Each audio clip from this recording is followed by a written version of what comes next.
The Mules. They get a new coach. Yeah. Did they?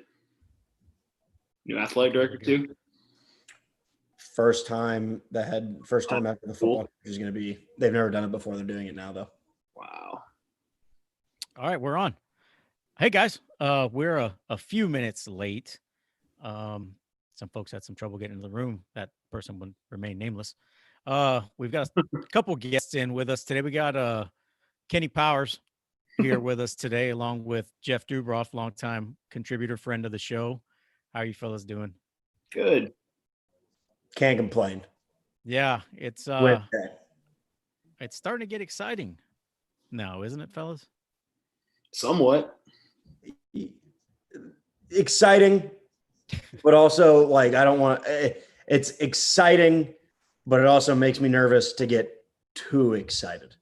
That makes sense. Yeah, I know. We're like hanging on by a thread. Everything's teetering right now, and it's weird. Yeah, it's stay optimistic, but I don't want to have my hopes crushed. Yeah, I know. Hey, before we get started, one of the things that Justin and I would like to do, if you guys were following the Twitter account and the Facebook account, we lost a friend of the show a couple of weeks ago.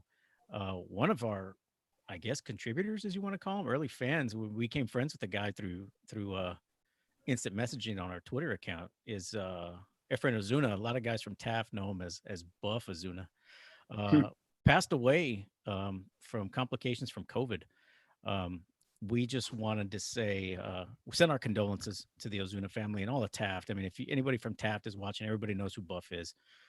He was involved in Little League there very heavily, as well as youth football in Taft. And he meant a lot to a lot of folks in the community of Taft. He's also Oscar Ozuna's dad. He posted quite a bit after everything. And he's dedicated his season to his dad, and which is the right thing to do. And we just wanted to send our condolences. We're sorry for y'all's loss. With that being said, we get the buzzkill out of the way, get the sad part out of the way. But again, COVID, right? Football kind of rounds us back into this way. Coastal Bend was first on the state map with this. We had a program cancel. Fall sports, not necessarily canceling, I guess, if you will, a postponement, which kind of drove them to canceling because of the way the health regulations were and things. Jeff, what do you think? I mean, you're one of the first guys that heard about this. Yeah, I talked to Gary Cunningham. He's the athletic director, head coach there. And I asked him, and obviously Quentin Martinez, who I want to obviously got to credit, was the first on it. And then I called him to kind of just talk about it and also confirm the news just for our own sake. But, they weren't playing football, volleyball until November because their students were not going to be going back to classes on campus until November, and they were not going to be playing sports. And what he basically told me is you can't – starting a football season in November is not feasible. And I mean, he obviously said it's not great for his seniors. It hurts for his seniors, and he understands their pain. But he said he supported the decision and the school board's decision. And I mean, he's right. You can't start a season in November, and if the kids aren't going back to campus necessarily, and you're saying we're not playing sports till the end of October, you can't give special treatment to football players as much as it really does. It is sad for those seniors who for their entire lives, some of them who never made varsity, dedicating their entire, their passion and growing up, dreaming of rocking a Ben Bolt helmet, jersey, the whole gear on a Friday night, with everything, guys, it's just all of it. It just goes right in line with what's been going on this entire year. Yeah. I don't think people realize it was going to spill over this far though. I think we all thought, hey, we lost baseball, which was a huge blow to us considering the amount of talent we had down here. And then now fast forward and we're literally just waiting to get a text or a update saying, hey, the season's canceled completely, which I don't think we saw back in March that happening. No, I think that was the furthest thing from anybody's mind back in March. Yeah. Yeah, I mean, you know, I when it first started, I was like, April. And obviously, I mean, no one knew anything then. I mean, we're far more educated on the entire topic now, even though I still don't think we know much. No, but we're you're far right. more educated than we were in March about the entire situation. I did not think that parts of college football would be canceled, and there you go. Yesterday, two of the Heck, power. I thought we might have a chance for playoffs in baseball. Honestly, back I then, I mean, think there's a possibility for that.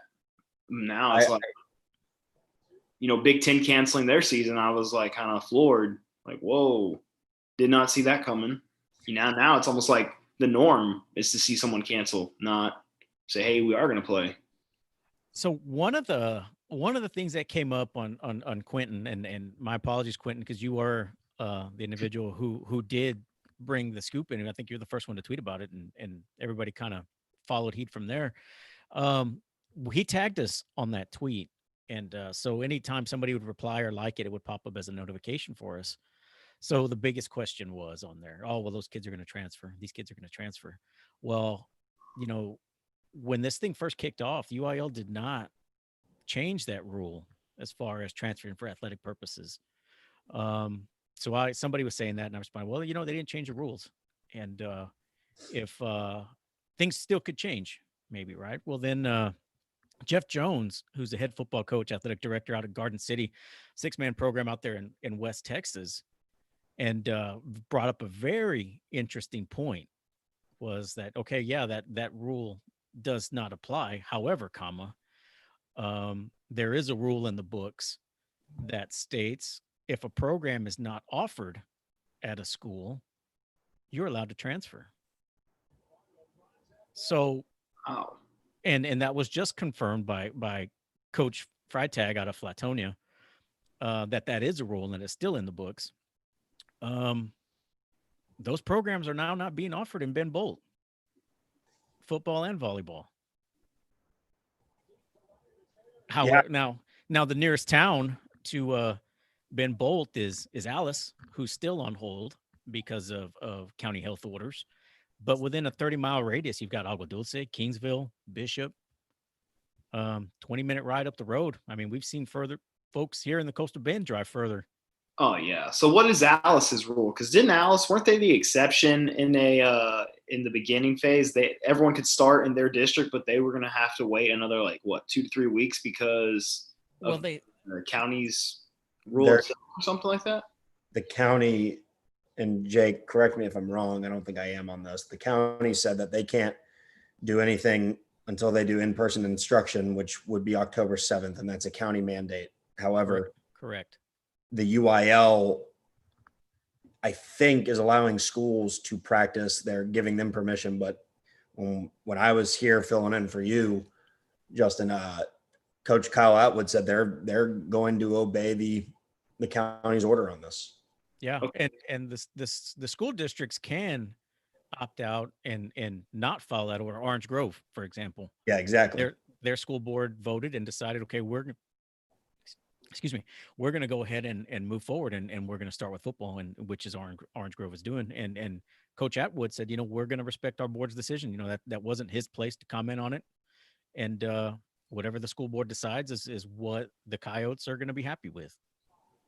Is there anything in there that the county, let's just say San Pat, for example, says, they put something into the place that says that we can't have games, that is that potentially a problem, or am I just overthinking that? The San Pat County just says we're not going to have, I don't know, sporting events or social gatherings of mass quantities, or I don't know what the deal is with that, but I'm just saying, is that a possibility for that to happen, even if the schools want to play? I think you just answered your question. I mean, Alice is doing that. Alice wants to play. They want to practice. Okay. However, I mean, the county has said we're not doing it. Not until you have in face-to-face instruction. And I don't know if a county that's very drastic. Wow. Even in the hotbeds up north, I don't think that's come up. I'm just food for thought. Hypothetically, yeah. Hypothetically, you never know. They could just say, "Hey, we're not going to do it." And now what? Does the school like try to just say, "Hey, we'll have a game and we'll move all our games in Oasis County where they do let it happen"? And I'm just curious where that goes because right behind me, you got the baseball fields and they have not slowed down running tournaments the last 2 months. Oh no, tournaments right? I mean, and club, there's club nothing said to them, and there ain't social distancing going on, which doesn't bother me. But I just was just wondering if the county could come in and put a halt to it, even if the schools wanted to proceed anyways. Yeah, I don't know, and that's the $1 million question. Because if you're on Twitter, I mean, everybody's asking that question. I mean, they're calling it a hypocrisy, which it is, right? How is a county enforcing that schools can't do X, Y, and Z? However, like you said, these tournaments, 7-on-7, softball, baseball. I mean, that stuff's still going on. Mm-hmm. I think right now, a couple of baseball coaches there from CCISD have that little off-season baseball program going on right now in the fall. Yeah. I mean, it's no different than that. Where does Beeville stand? Because I saw the other day they postponed their season on everything indefinitely. Where do they stand right now? That's another one. I mean, Beeville, Skidmore, Tynan, they're not practicing right now. And Taft's still in the middle of their quarantine. Still in the middle of it. Now that brings up another thing, right? So there was another comment on Twitter on one of these conversations, like, are all districts handling it this way? And that's not the case. I've talked to a couple of different coaches and they're not doing the mass shutdown if a player tests positive. The way it's been rationalized to me is okay, well, we are based on the definition of close contact. I mean, you've got to be spit on, some kind of bodily fluids or something like that, or just kind of like at work, Spud, where you've got to be in that continuous contact for 15 minutes. Yeah. Right. And I guess what's going on at workouts is, okay, we're doing these touch workouts for 30 seconds, minute, 2-3 minutes, and they're broken up. Right. So that does not meet the definition of close contact. Now they're still wearing their masks and things like that. And one of the coaches had told me that the only way we don't get around that 15-minute rule is in the weight room. In the weight room, they've got their workout partner and they can't get around not having that close contact for 15 minutes.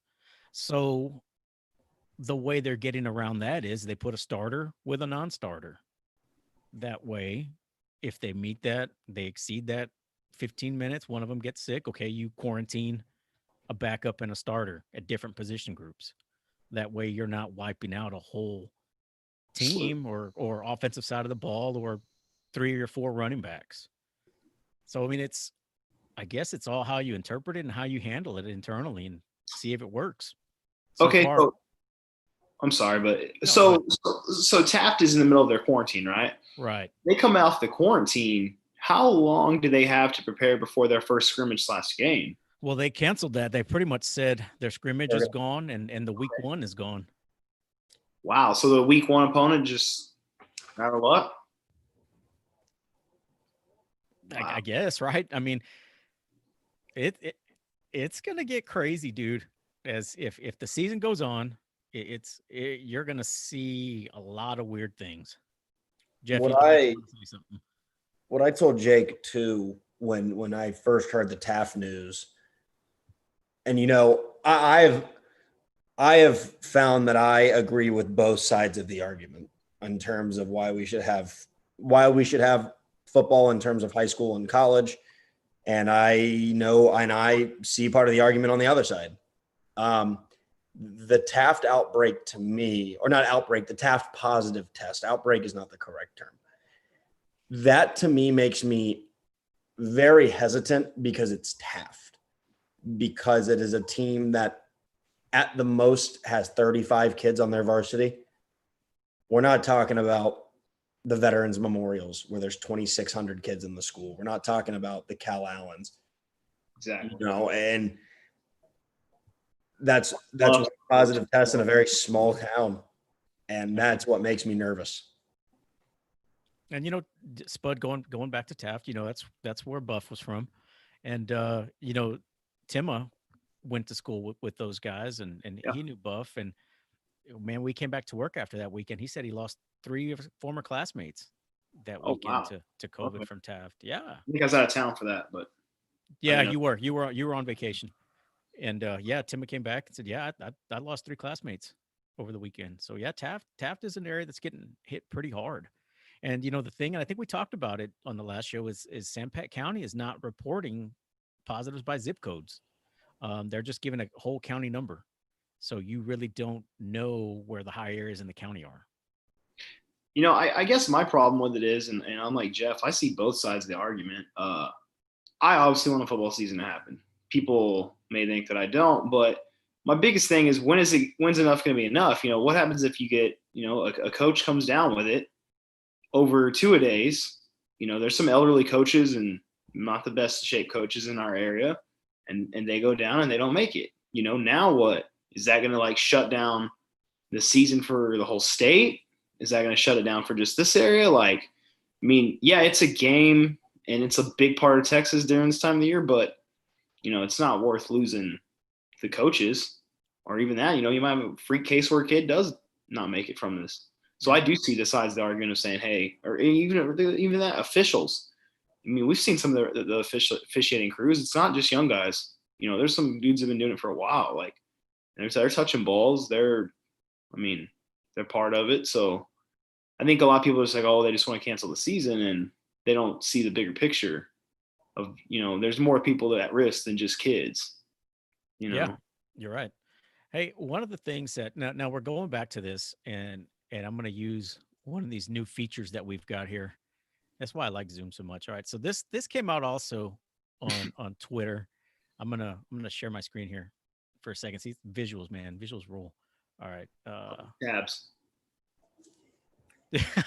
Yeah, make sure all the tabs are closed. Right. Let's open this up. Here we go. All right, so this came out from the Texas High School Coaches Football Association. Probably Monday or Tuesday. Can you guys see it? Blank screen for me. What's that? That's a black screen for me. Oh, there we go. Okay. All right. So hats off to Texas high school coaches for following and owning the protocol and mitigation process. Your leadership made the process successful.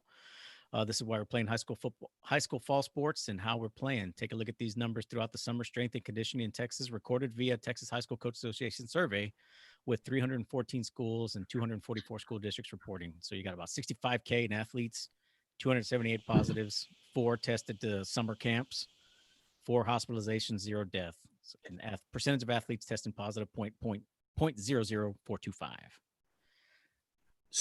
What do y'all think? So I saw this also. Who is conducting the testing officially? And see, I mean, just like anything else, right? I mean, that's my thing, is if you can have testing throughout the year, like a college football program or an NFL program, which, by the way, I think needs to be established that testing's not widely enough available for high schools to be able to test all the time. These numbers are great. They're fantastic. I want to know where the testing is being done, who's providing the testing. But also, I mean, this is over summer strength and conditioning camps. We haven't even started putting kids on buses yet. Yeah. So again, it's essentially your pod, right? It's your pod. Another question I have is, out of the 65,000, how many were tested? You had 278 test positive. That could have been out of 300 kids. That number is really horrible. Yeah. You know what I mean? It's just like everything with statistics, right? I mean, they can be manipulated. Oh yeah. I mean, and not necessarily manipulated, but you can paint statistics in a favor of any side of an argument. Definitely. And I think, I mean, I can't believe I have to say this, and I feel like Justin feels the same way. I want football to happen. My job is a sports reporter, weekend sports anchor. I need football in my life. I need sports in my life. But I think you have to be able to see both sides of the argument. And not to say either of y'all aren't or don't. I'm just saying in general, you have to be able to look at both sides of these things. And what Justin said was so important. You're not only talking about players, you're talking about coaches, referees, chain gang, people in the press box. They have to have that, be a part of the game for it to happen. Oh, well, that's going to change. I mean, you're not going to have 80 people in the press box anymore. What makes me nervous is, like I said, it's not high school, it's not college athletics or pro sports where they can buy tests. You're not going to get, unless there's something that I don't know, you're not going to get. Agua Dulce High School is not going to be able to provide tests to their just for their football players. You know what I mean? Yeah, you're right. You're right. Spud, you've gone through the protocol, right? I mean, no one knows. No one really knows what's going on. That's the problem. There's not like any proper channel or proper way to go about it. And if there is, and you do test negative, then they hit you with that could be a false negative. So there's nothing written in books for this, and that's why I think that's why it's such a difficult thing to answer. Is okay, yeah, we can play, but how many people are going to get involved and going to get sick, or at worst not make it through it? And it's more than just the athlete, like Jeff said. And I do want it to happen. But I just look at it as, I think the only thing that's been successfully done is the NBA bubble. And like Jeff said, look at the money that those teams have in that league or that just business organization as a whole has to make that happen successfully. And you're right. There's not many teams in the state of Texas that can afford to, or schools that can afford to do stuff like that. It's just it's not feasible. So the biggest nightmare for everyone is you go on with the football season and God forbid, all it takes is one tragic thing to happen. Yeah. Oh yeah. One kid gets sick and doesn't make it, where everything's shut down middle of the season. There's no doubt. Or coach. I don't see it, because it's a domino effect. It's just going to be boom, boom, boom, boom, all the way down. And I really thought Taft happened and Beeville and Ben Bolt happened, that we'd be sitting here talking about a canceled season anyways. Well, and it kind of let our focus shift a little bit, and it'll go back to a conversation Jeff and I had about texts, or via text over college football. So this has been a very, very bizarre week when sports in general, right? Outside of the NBA, like you said, Justin, I mean, baseball has been horrible. I don't think St. Louis has played a game in 3-4 weeks. It's been about 2.5. Yeah, it's been a while. But so you started with who was it that canceled first?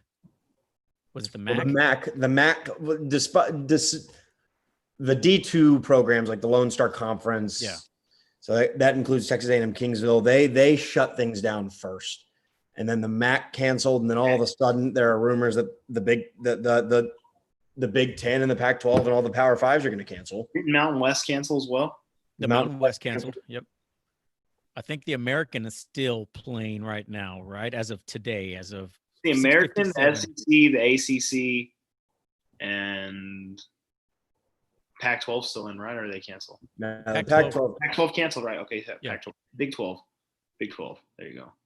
So so going back to the conversation you and I had, Jeff. Okay, so the Big Ten cancels first, and that was the first domino, right? Let's be realistic. It's the first Power Five that canceled, and the talk and all the scuttlebutt and all the rumors were, okay, the Pac-12's or the Big Ten's going to announce and expect the Pac-12 to follow right after. ACC came out and said, "No, we're playing, man, full steam ahead," right? And sure enough, you started seeing these early reports come out. Hey, the Big Ten's announced. However, it wasn't truly an announcement.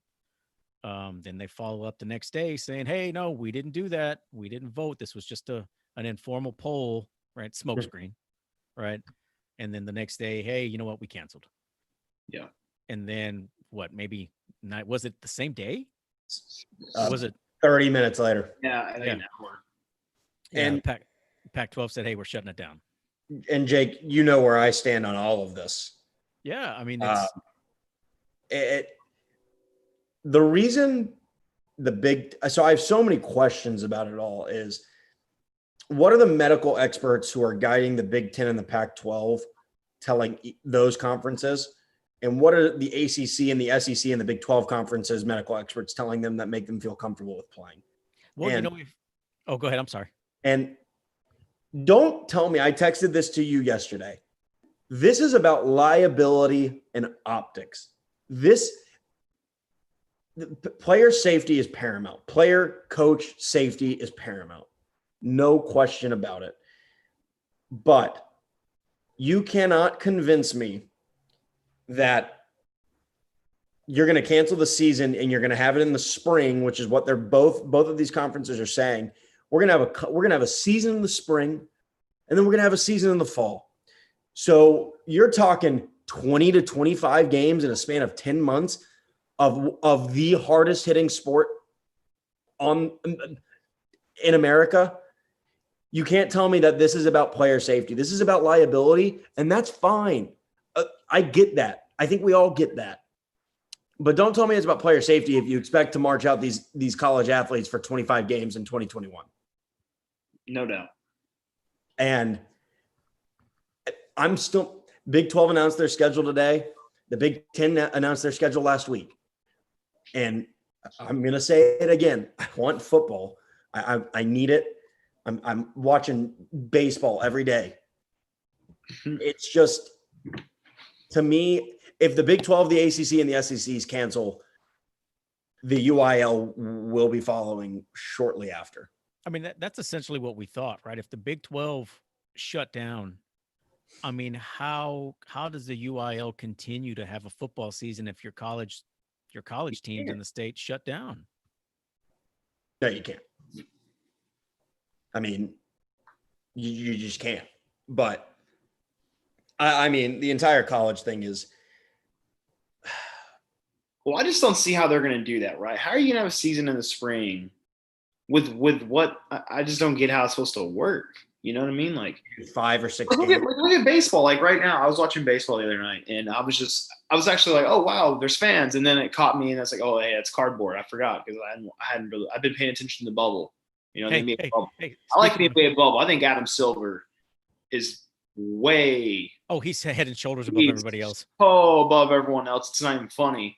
NBA bubble is great, and that is how I think you would want a system to be ran. I think was it the MLB or was it NFL said they would want a playoff system in a bubble? The MLB did. Okay, the MLB. The NFL's playing. I mean, you know what I mean? There's too much money. I mean, well, it's just what it comes back to is amateurism. These pros, and you're right, it's about money from the TV deals and how much money the owners would lose and the NFL would lose, but it's also about how much money in salary the players would lose. Oh yeah. And for college football, it's not as easy as saying, "Oh, make them sign a liability waiver and make them sign away that they won't sue the school." That liability is not going to be legally standing. That won't hold up in a courtroom. It won't be, and you can't just march out quote unquote amateurs to go play football, especially if kids aren't on campus. It's just so frustrating. And I mean, again, you have to look at both sides. The risk to these student athletes who are in tip-top shape, the risk is minimal, but you're seeing these things about the heart conditions after, and I need to read more into that. But I hadn't read too much into that. As Justin and I both said, it's the same thing with high school. All it takes is one. Yeah. All it takes is one. Well, you could be in tip-top shape and drop dead of a heart condition unknowingly. It happens every year. There's 1 or 2 kids that die usually across the U.S. from either heat. Heat or they have an issue with their heart they didn't know about, underlying issues. Yeah, I'm gonna hate to cut you off here, Spud and Jeff, but we got Coach Garcia is just jumping in the meeting here from Falfurrias. We didn't mention them. They just got the go ahead and to start football on the 25th of August. Let me get him in here real quick. Hang on a second.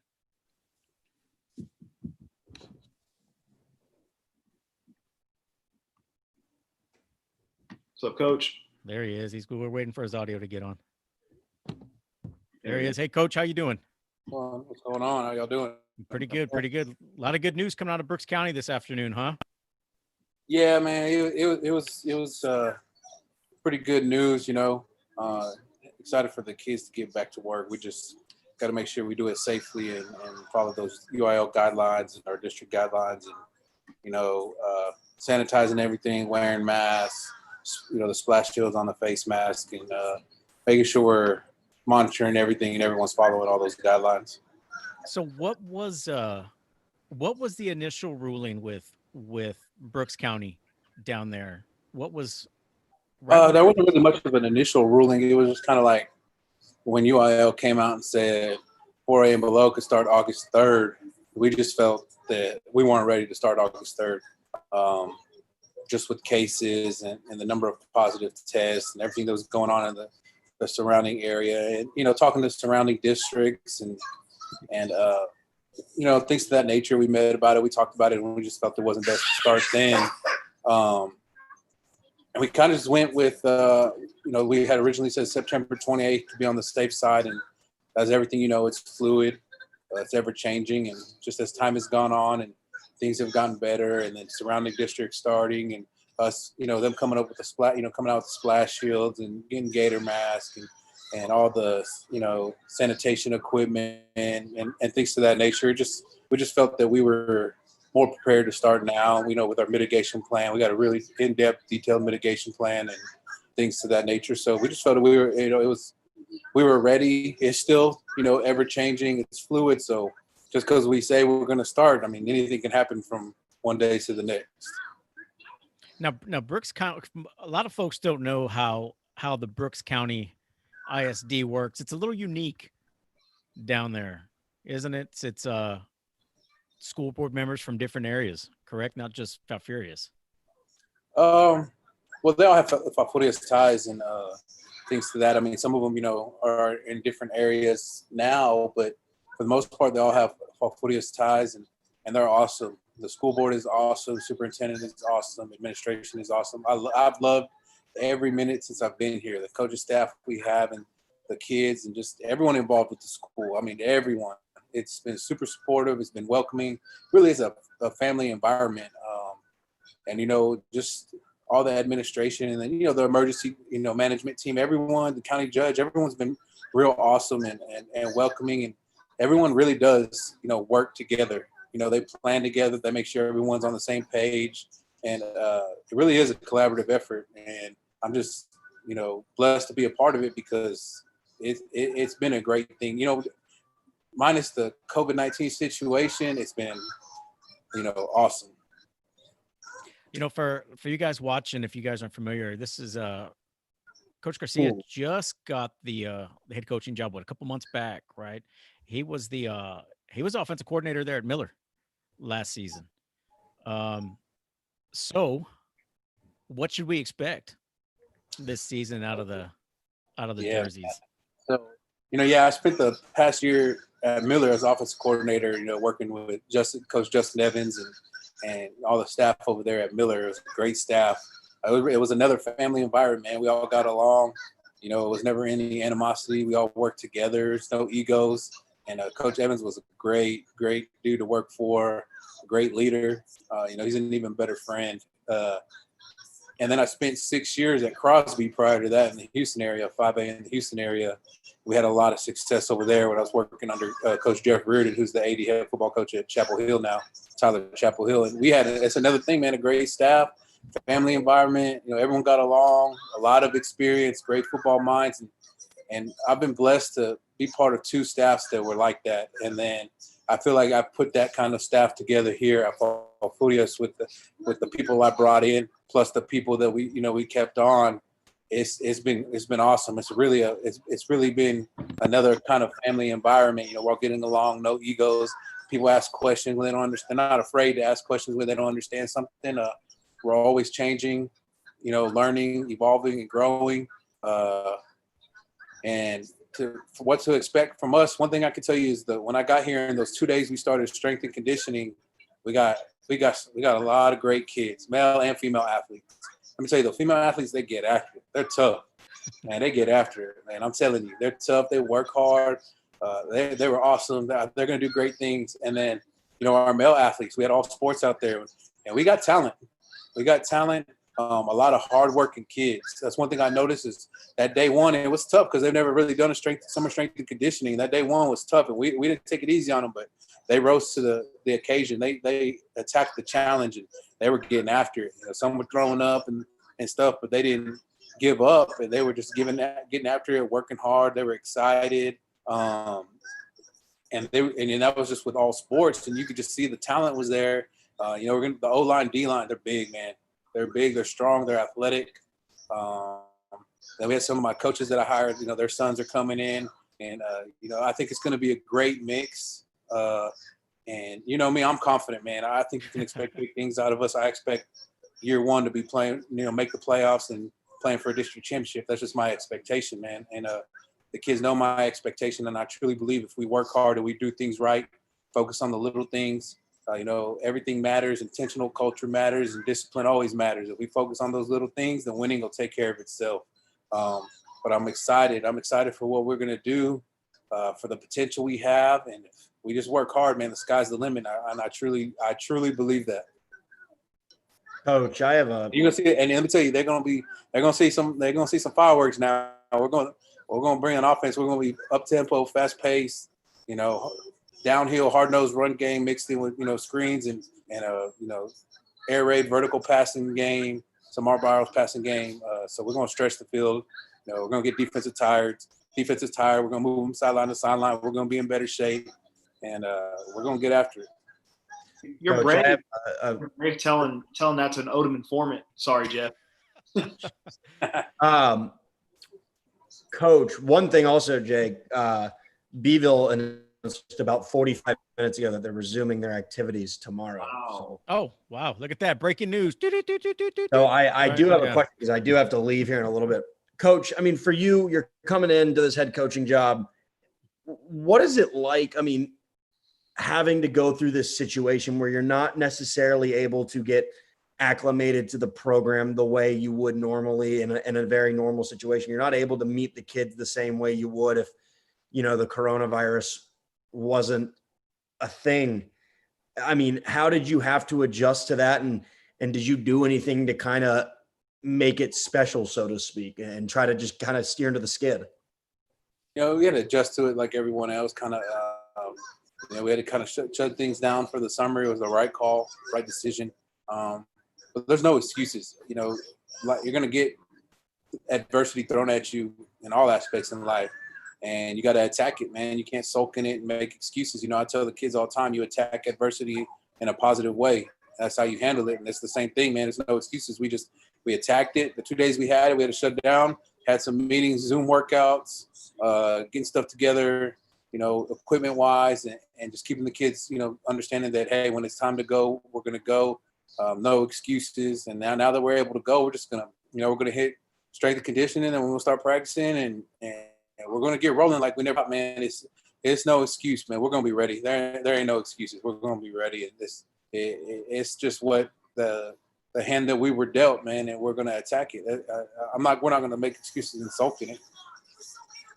So, I mean, there wasn't anything special we did with, other than, you have the Sports U app. You talk to them on there, Zoom meeting, Zoom workouts, things to that nature. But other than that, man, the kids are excited. They're ready to go. They're antsy. And the coaches are too, man. We're ready to go and get after it. So I guess my question, Jeff, what are you hearing, like, if this does continue, the season does progress and nothing gets shut down, how are we going to go about games? Is there going to be no people in stands? Are we going to have I can actually take that. Me and Ruben could probably take that one. So it's 50%. Yeah. With that, boys, I got to head out. Okay, Jeff, we appreciate it, man. Yeah. Thanks, Jeff. See you later. But yeah, we'll next time you do it, I'll have more time. Yeah, well, you can thank Spud up there for that one. Sorry. Yeah. Later, boys. But thanks, Jeff. We appreciate it. Good to see you. Good luck this year. Yeah, appreciate it. Yep. That was Jeff Dubroff. So 50% capacity, like Jeff was saying. Now, and this is going to take you back to the Port Lavaca days, but so how Calhoun has half the visitor side as a home side, Yeah. Well, they're not going to be allowed to do that this season because you've got to allow the adequate space for visiting fans since you only got 50% capacity. I can tell you what we're doing here in Odom. The band's not traveling to road games. 50% capacity screening before you get into the stadium. Parents only or what? Well, that's going to be the tough part on how we're going to distribute tickets, right? I've heard a few different things, nothing final yet. I'm not going to announce that here because I'll probably start a riot in town. So there's different ways to go about it. We buses, since the band's not traveling, it frees up more spaces on the buses. Now that's easy for us because we're smaller. Same thing with Coach Garcia. They're smaller, so we're a little unique that way, and we can work a little better as far as spacing and whatnot. Coaches driving the buses, no bus drivers for the away games and things like that. I mean, it's cheerleaders. They're gonna have cheerleaders. They'll probably take their. I don't know if they're gonna travel. It's gonna be a far different game environment than what we're used to seeing, dude. Yeah. Coach, what are y'all looking at? Yeah, it's pretty much the same thing, man. We're we're leaving it up. The superintendents of our district are deciding what they want to do district wise, and then as far as non-district games, it's the same situation, man. We're no concession stands. This most likely no concession stands. Most likely 50% capacity. Most likely away games. It's only your team and your trainers. But I mean, again, it's fluid. Nothing's set in stone yet. I know it's stuff that's being discussed and things of that nature. So I don't want to put out false info, but I will say that you're always going to survey what other districts are doing and kind of align yourself with that. Almost every district I've talked to is doing the 50% capacity, no traveling to away games, taking multiple buses for your football team and trainers, and things to that nature. No concession stands, giving tickets to the kids, so many tickets to the kids per kid for their family, and then whatever you have leftovers, what you can sell, things to that nature. There was I've got to find it. I can't find it because I don't want to read it, but the district that Snook ISD is in, they are not allowing visiting fans for their district games. It's just home fans. You're bringing those fans into your restaurants as well. Yeah, for the most part. So I can see that maybe. Man, it's tough. Yeah, I mean it's weird though. I mean, and what's gonna help? What's gonna help is our boys over at Rio, who are signing these deals right and left and streaming. I know we're using Rio Sports Live to stream our game. Yeah, and we just started with them here in Odom. They've done a couple of volleyball games, and Spud, you've seen their product before. We watched a couple of their Valley football games last season, and excellent coverage. So that can help ease the burden a little bit for these crowd restrictions and whatnot. So, but not everybody's going to do that, right? Not all these districts are going to do. They're not going to have that opportunity. So it's going to be very interesting to see what happens. Yeah, it's pretty much everyone's on a district by district basis. It's pretty much up to your district. Yeah. So everyone's gonna be different. Yeah. What do you feel like, Ruben? You think the season's gonna make it? You think we'll see? Yeah, I think if you follow, I think it's gonna bring it down. No, I think if you follow the guidelines and the UIL guidelines and you take the precautions, always wearing your mask. If you get the splash shields, make sure the splash shields are on. Sanitizing, washing your hands, social distancing on breaks, social distancing in meetings, not limiting locker room access and things to that nature. I think you'll be fine, and it'll go on and it'll go through. But it's going to take everybody doing their part, even when they're when you're not at school or not at practice, when you're at home or on the weekend, you need to make sure you're following the guidelines still, because that's the only way it's going to work. So I'm hopeful that it will make it, but we're ready for anything and everything, and we're just taking it day by day. Those splash shields, will they take the place of having to wear a mask if you have your helmet on? Is that what they're for? Or yeah, they do. They do. According to UIL guidelines, they do, because it's protecting your whole face from any droplets and things coming to that nature. I'm gonna have my kids still wear their masks underneath it. And at least at first, to see how it goes and how much it affects them and whatnot, because safety is our number one priority. So if that's what we got to do, then that's what we'll do. But the splash shields they're designed to so that you don't have any direct contact when you're playing and stuff. You'll have a splash shield, and then y'all have a visor on as well on top of that? Yeah, we've got the whole set. It's the whole set. So it's the visor and the splash shield in one piece. So your whole face mask is clear, basically a clear visor. That's crazy. I'm gonna inside with some Dawn. You shared that on Twitter, right? Yeah, I'm gonna actually. Did you pull it up on your helmet too, Coach? Because I know Coach Gonzalez out of Uvalde shared. I'm trying to find it right now so I can pull it up and share the screen so you can see what we're talking Who's about. making those? Nike, Under Armour? No, they're. Well, I got mine from Shut. Shut is the one that I got, but I heard Nike. I saw the University of Texas when they posted their stuff. They had Nike ones on their helmets. So I can see that. So here it comes. I'm pulling up now. Let me know if y'all can see it.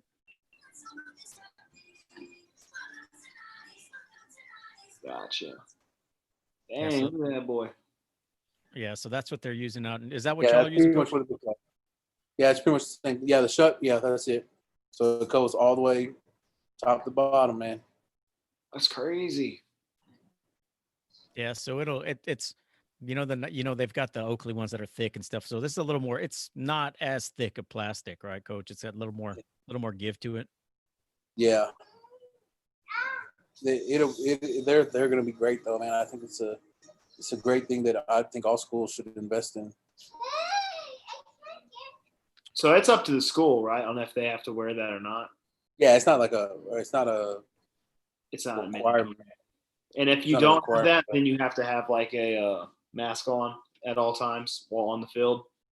Is that the rule? The rule is technically the rule is anytime you're doing actual physical activity, you don't have to have one on.